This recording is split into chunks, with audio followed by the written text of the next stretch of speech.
Hello again, everyone. Welcome to another edition of Discovery Road. I'm James Nelson. In this episode, we go deep into the Atlantic Ocean past for a cold water lesson from a Utah school teacher who was aboard the Titanic. Then a search for a mercantile store out here in the open desert somewhere of the American West. But this store was a buried treasure. It was underground. Imagine that, 150 years ago. And finally, a doomsday story from the 1930s. One woman's clarion call about the end of the world. We'll go to the compound where she lived to hear a beguiling tale of her final days.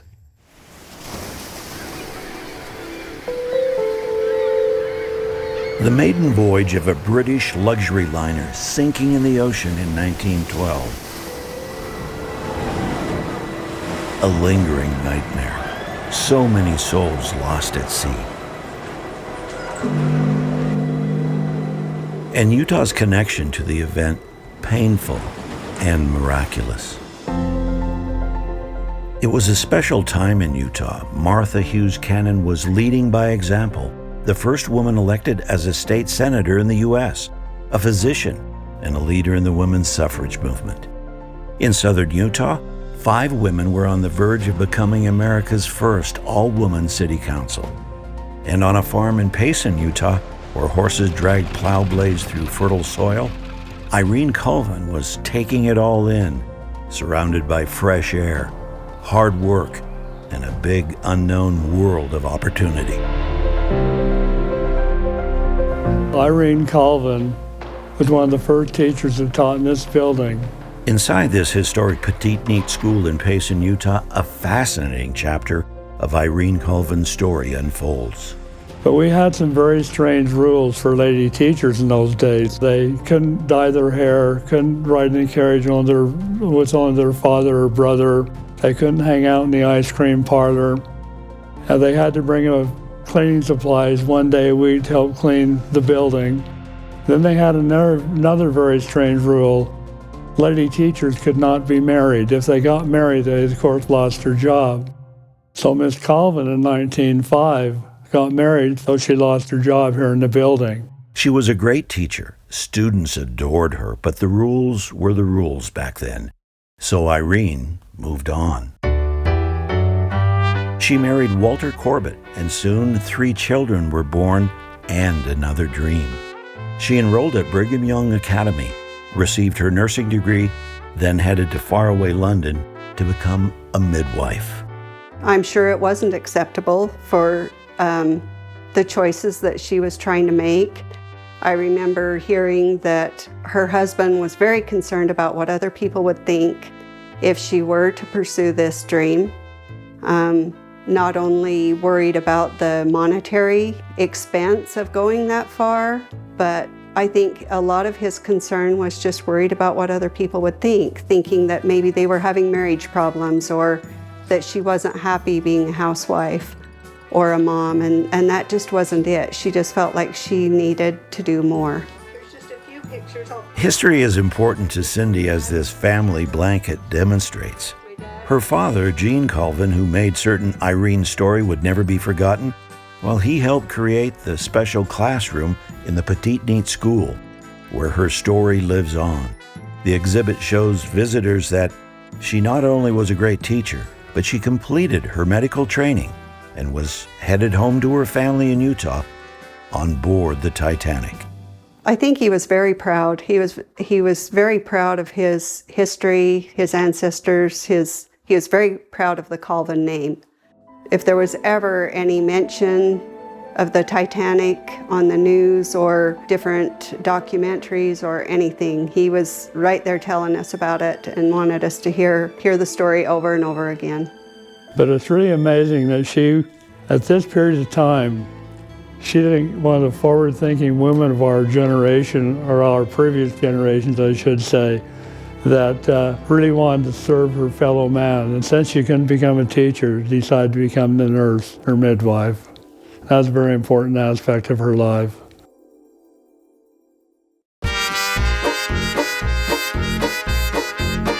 This century-old promotional brochure touts the White Star Line steaming into history and for the Titanic into infamy. At B. Ashworth's in Provo, Utah, Titanic collectibles reveal more of the lost ship's calamity. I call this the Titanic Bible. The family record page, and it had an entry for Robert A. Wareham, beloved husband of M.E.F. Wareham. And it said, drowned on the SS Titanic, April 15th, 1912. And then his widow added, sadly missed. A photograph of the doomed ship layered on original big sheet newspapers telling of the tragedy. And up there in the corner, a barely noticeable signature, scrawled together in small, tight letters. The name of a survivor, Melvina Dean, and a please don't forget me story. So out of the 600 or 700 or so souls that were saved out of the 22 some odd hundred that were aboard, 1,500 plus lost, Melvina was the youngest. And she was also the last survivor at age 97. Her entire life was lived as the youngest survivor and didn't remember any of it other than what she was told. This is a signed photograph of the ship, which she's signed. She inscribed it, when this you see, remember me, the baby rescued from the sea. 6 Mormon missionaries were scheduled to board the Titanic, but one of the men, Fred Dahl, was late. His companion, Alma Sani, canceled all 6 reservations and booked passage the next day on another ship. But Elder Sani didn't want to leave without his companion, didn't feel right about it. He said, hey, we came together, we're going to leave together. And he made that split decision, which had to be made the day before it sailed, because his companion wasn't with him yet. And because of that, it saved all of their lives. And they, of course, thought of it as a tender mercy of the Lord, that they missed that. A 1912-era poster enticed travelers with detailed imagery of everything you could imagine doing on the big ship while sailing across the ocean. The compartments were to help sell the idea that of all the ships of passengers could take, that these were the most seaworthy and the least likely to be able to take on water and sink. That it was a safety issue that they were promoting by this kind of an advertisement. The Titanic story continues to intrigue us. It's been the subject of several movies, including the more recent one by James Cameron, which we've all seen. But the story of the 2-month-old baby that became the oldest survivor, living her life without ever remembering anything about it. The young missionaries who missed the boat, and thus their lives were saved. And the young midwife from Utah, Irene, who lost her life probably in giving service to others as the ship was going down. Remarkable stories, and just part of the 1,500 people that went down.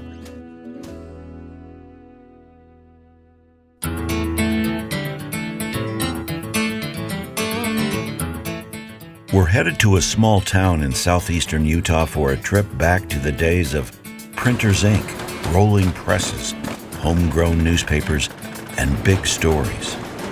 And it's here in Monticello, Utah, home of the San Juan Record, where the story we're looking for was born a very long time ago. What an intriguing publisher to have in the history of the paper. She probably published the paper 20 or 30 years. It was 1934 when Marie Ogden purchased the San Juan Record newspaper and started typing away with her view of the world, and printed booklets telling readers her messages were divinely inspired.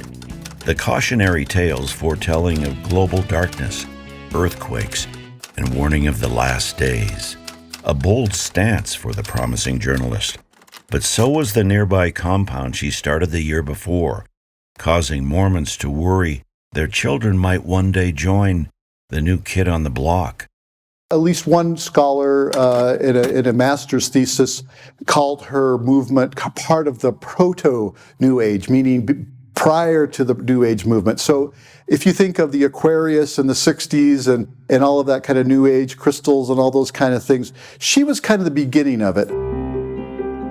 Marie Ogden called it Home of Truth and recruited followers to give what they had, give up tobacco and alcohol, adopt a vegetarian-like diet, all in exchange for a better life and a new order, in Dry Valley near Church Rock. That's where the second coming was going to take place, which reminds us, part of the story here is the raw beauty and stunning landscape found out here. Oh, what a place. What a place to start a new life, hide from somebody, or search for the answers to life, including one attempt to bring back to life the dead body of one of her followers. Apparently the body was laid in one of the buildings and the skin was kept supple by milk, by putting milk on it every day, and all sorts of things to try to keep the body alive. It didn't work. And obviously she was still dead.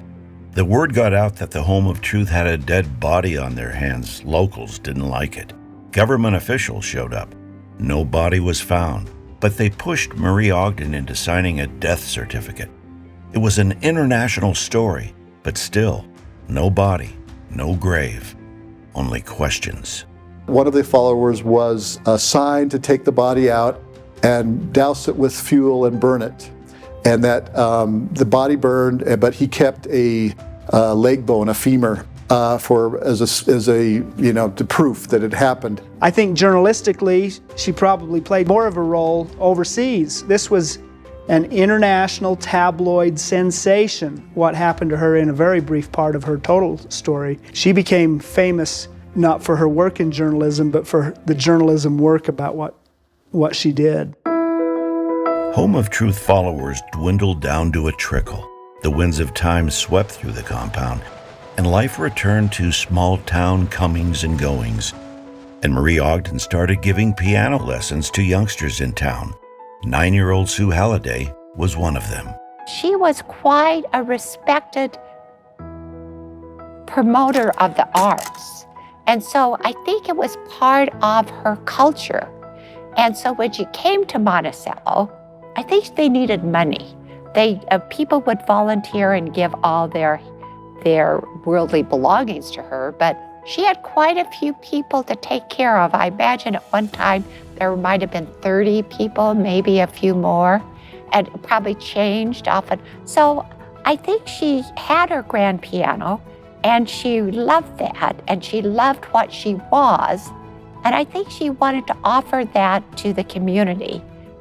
In this house without electricity and very plain, to find a baby grand piano, that's unexpected. That was unexpected to me.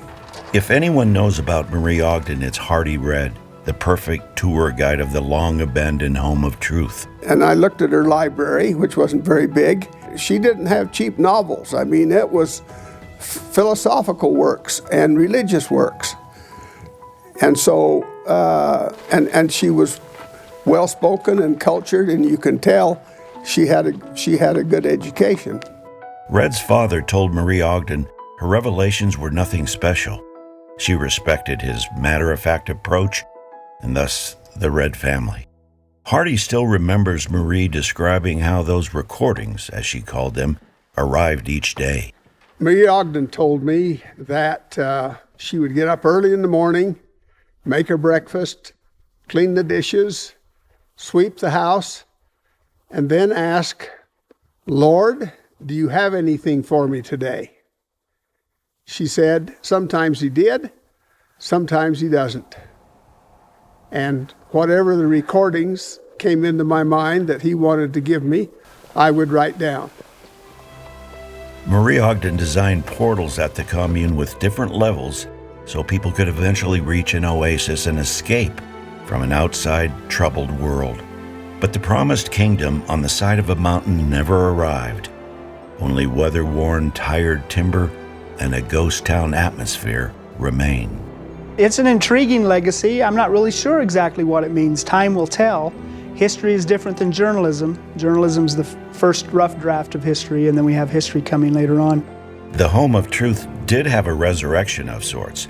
Redemption, really, when Marie Ogden was back in the news as a trusted, small-town publisher. It's a fascinating tale about this resurrection, if you will, this kind of phoenix coming up alive again, she rebuilt her life. Journalism became her, I believe, became her religion after that. She certainly had these other beliefs, but she became a good journalist, and she became a wonderful editor. And the newspaper covered the town and covered the city council, took on the things that local newspapers do, in local towns like Monticello. It's the weddings, it's the school, it's the birthdays, it's the Eagle Scouts. That's the kind of things that community newspapers, and she did a great job with that. In my estimation, Marie was an intelligent, well-read, cultured, accomplished, capable woman. I mean, she ran a business, she ran a newspaper, and kept the community together. They eventually died off, but she really added to the community in northern San Juan County. And so I think that those are the kind of things that Marie should exhibit, particularly to women, and the strength and courage. And she didn't ever give up, even when she was by herself and it was basically just maybe 3 or 4 people. She still lived where she lived. She lived the way she did. She believed the things she did. And so it wasn't giving up. It was just, maybe it's going to be different than I thought it was. The day before her 80th birthday, the San Juan Record published a glossy front-page story about her time with the newspaper. The article called her New Age commune a unique home and cited her active, frugal lifestyle as perhaps the reason for her youthful appearance. And oh yes, she was lauded for giving all those piano lessons to kids. A glowing salute to a community giant. It almost seemed like someone else was writing the copy for the story through her typewriter. People should understand about Marie. Her dream was not fulfilled. And maybe it's because she didn't live long enough. Maybe the dream really will be fulfilled, but our concept of time is within a human lifetime, and sometimes it takes longer than a human lifetime. Marie Ogden died in her sleep in 1975 in a Blanding, Utah nursing home.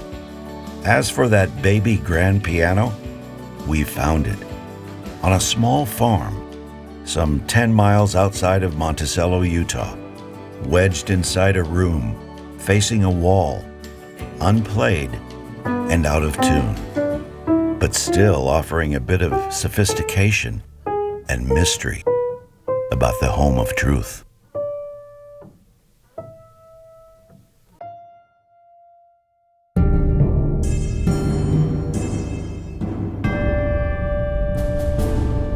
Imagine traveling out here in the West Desert in the 1800s. Tired horses, hungry cows, creaky, worn-out wagons, and no end in sight. And then envision stumbling onto an oasis, not just a jumble of buildings, but a hotel, a corral for livestock, fresh water, and an underground store filled with everything you might need on your journey. So these are real items that would have been sold in the store. These are leather baby shoes. And so you could see you could buy anything in this store, from baby shoes to these cute little doll shoes. Now look at the bottom of that. It has metal trim on the bottom of that. So I think I've never seen doll shoes like this before. I thought that was very interesting. The store was the creation of William Ajax, who used a shovel and a wheelbarrow to dig into the soil and excavate enough space for a subterranean store. Timber from area tree stands shored up the underground walls and ceiling 20 feet below ground. The merchandise was arranged in department store style, shelves filled with food, clothing, medicines, magazines, newspapers, tobacco, and hardware, and the south-facing windows pulled in the sunlight. No one had ever seen anything like it. People came to the store, and it was called the eighth wonder of the world just because of the construction, which was very unusual. I don't know that there's another store ever or today that has that kind of capability to have light go down 3 levels and not have candles or kerosene lanterns lighting the store. The below-ground construction relied on knowledge Ajax garnered as a youngster while he was working in the coal mines in his Wales homeland. So when he came here, then for some reason he had this idea to build this store and use the knowledge that he had in the coal mines to be able to brace the roof and the walls so that there could be different levels in the store. This is all that remains of the Ajax store today, a roadside marker surrounded by the beauty and big emptiness that made the store initially appear like a desert mirage. These days, cars and trucks zoom by, totally unaware of the intriguing treasure they're driving past. Hey, Jaden, look right out there. That's where the Ajax store is, right out there.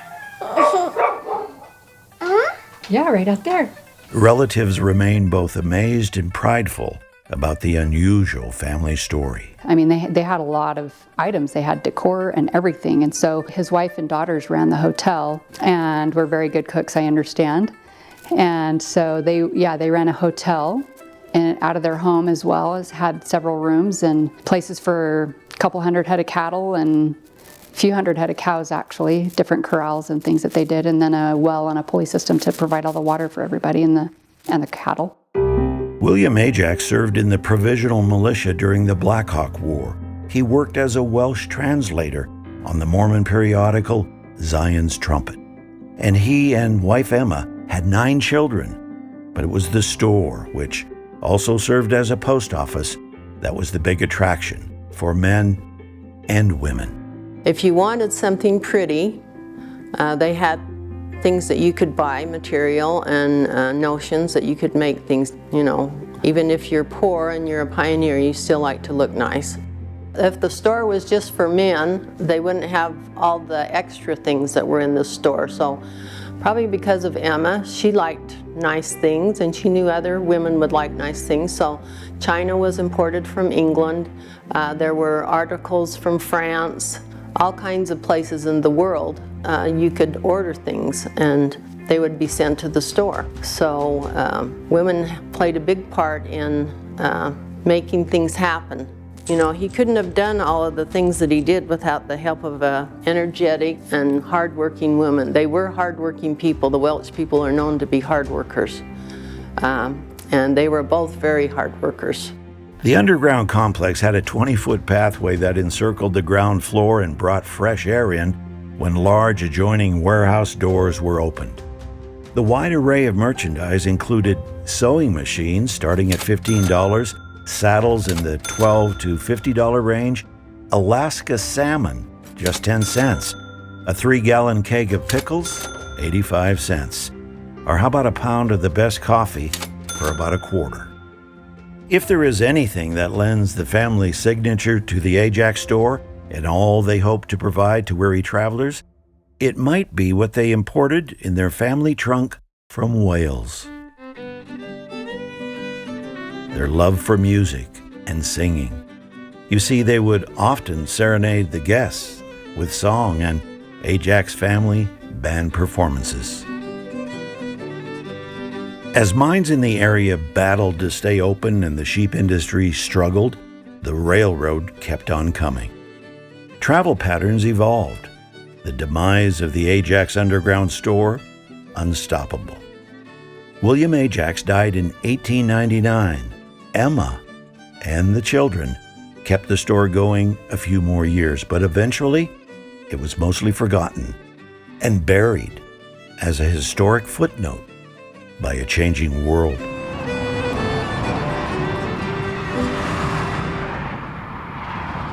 All of these incredible stories took place decades ago, some more than a century ago, but time doesn't seem to tarnish the impact they still have on all of us. Still, many unanswered questions remain, but the truth? Oh yes, indeed, the truth, it's still out there somewhere. I'm James Nelson. We'll see you next time out here on Discovery Road.